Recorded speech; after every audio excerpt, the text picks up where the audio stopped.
هاي، ازيكم عاملين ايه؟ انا شيرين سالم، مصممه مفروشات. شفت له فيديوهات كتير قوي على قناه الوصفه، وفي ناس كتير كانت بتبعت لي في الكومنتس بتسالني على ابتديت ازاي ومشروعي بدا امتى، ولو عايزين يبداوا مشروع يبداوا بايه، ونوع المكن ايه، الماتيريال منين، الخامات نعرفها حلوه او وحشه ازاي.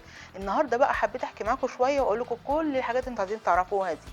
الاول هكلمكم عن نفسي. انا شيرين، مصممه مفروشات، وده ما كانش شغلي في البدايه. انا شغلي في البدايه كان في السياحه. وطبعا كلكم عارفين ان لما جت الكورونا كلنا قعدنا في البيت، وانا اكتر واحده او من ضمن ناس كتير جدا اتضررت كان قطاع السياحه. فكان لازم اشوف بديل، لان زي اي ست خدت انها تشتغل من زمان صعب عليها قوي قعده البيت. فقررت اشتغل في حاجه انا بحبها وحاجه اكون ببتكر فيها. وحبيت بعد كده ان المجال بتاعي ده او الهوايه بتاعتي دي احولها لمشروع ابتدي بيه حياتي. هنبتدي ازاي وابتديت بكام وابتديت امتى، وده بالظبط اللي انا هحكي لكم عليه. اولا ابتديت بعد الكورونا بالظبط ب4 شهور، لان ما استحملتش انا ابقى افضل قاعده في البيت كده. ثانيا كان معايا مبلغ بسيط قوي. اول حاجه رحت عملتها اشتريت المكنه، واشتريتها جديده زيت، لان ما كنتش اعرف ان في مكن مستخدم وفي مكن خارج مصانع وفي مكن تاني ممكن ابقى جايباها يوزد. ما كنتش لسه اعرف كل التفاصيل دي. فاول ما بدات اشتريت المكنه جديده، وبعدين عشان اشتري المكنه دخلت قريت عن كذا مكنه وشفت فيديوهات كتير جدا، ودرست السوق ايه هي افضل المكن اللي انا ممكن اشتغل بيه، وكتير قوي اسماء موجوده لحد ما اشتريت مكنتي حبيبتي اللي هي اسمها سانسير 2. بالمناسبه كلكم بتسالوني يا شيرين نوع المكنه ايه؟ المكنه اسمها سانسير 2، ودي مكنه نص كمبيوتر ومناسبه جدا جدا لشغل دلوقتي، واول داخلين على 3 سنين مع بعض. دي حاجه. الحاجه التانية ابتديت ازاي كمواد خام. اول حاجه بديت ان انا اصنعها كانت الملايات. كنت دايما لما بخلص شغلي وبعد اول ما بيجي عليا رمضان واخلص بقى موسم العمره ابتدي اجدد في فرش البيت عندي، اجدد في الملايات، اجدد في المفارش، اجدد في الستاير. طب هعمل ايه دلوقتي؟ خلاص ما انا قعدت بقى وما فيش الكلام ده، طب ما اجيب انا ملايات دي واعملها بما اني جبت المكنه. وفعلا ابتديت دلوقتي اول حاجه عملتها ان انا اجدد في الملايات. وبعدين ابتديت اجدد في فرش المطبخ عندي، عملت ستاره للمطبخ، عملت مفرش للترابيزات، عملت فوط لصواني السفره. يعني اول ما ابتديت بنفسي انا وبحالي كده.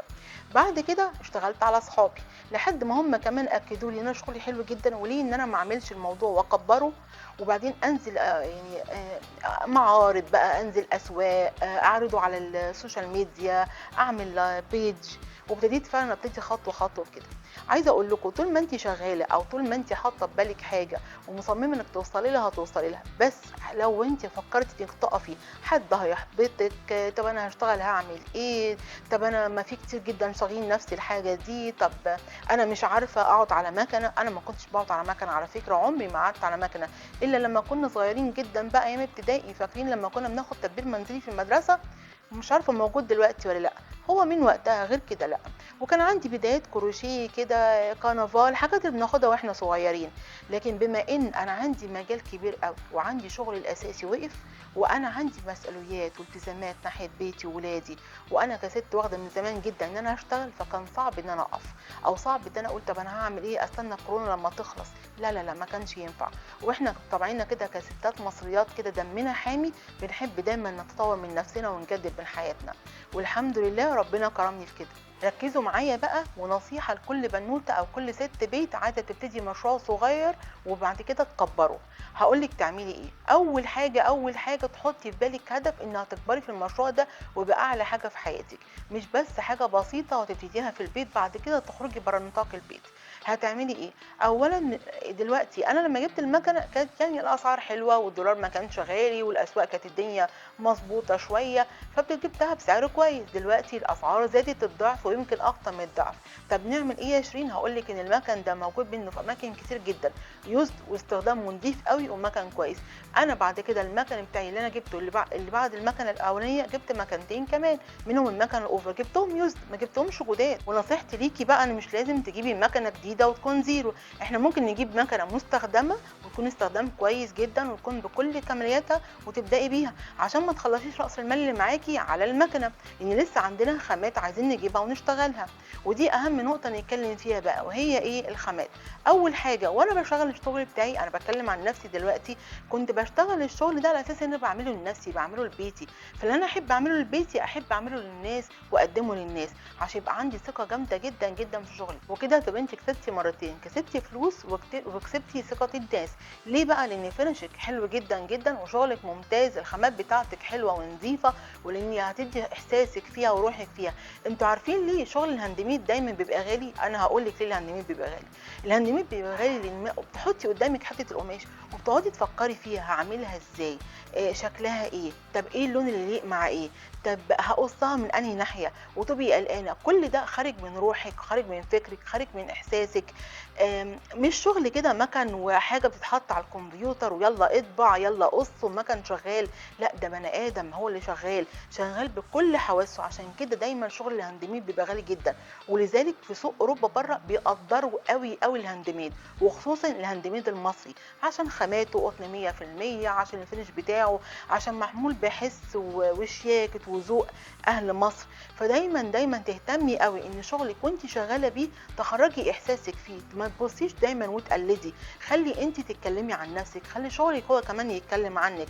مش لازم نبص على المنتج ده ونقلده، احنا ممكن نعمل نفس المنتج بس نضيف ليه. بصي بقى، عشان تبداي تجيبي خامات، اول حاجه هتبداي تجيبي الخامات، هتجيبي مثلا 2 متر 3 متر من كل شكل او من كل حاجه. انزلي سوق زي سوق الازهر، انزلي الوكاله، انزلي بعض المحلات اللي ممكن تكون قريبه منك في اسواق تعرفي ان هي اسعارها معقوله وعلى قد الايد كده، وفي نفس الوقت الماتيريال بتاعتها حلوه. وابداي حاجه حاجه واقعدي كده فكري. بصي لقطعه القماش، وعايزه اقول لك على حاجه وما تضحكيش عليها.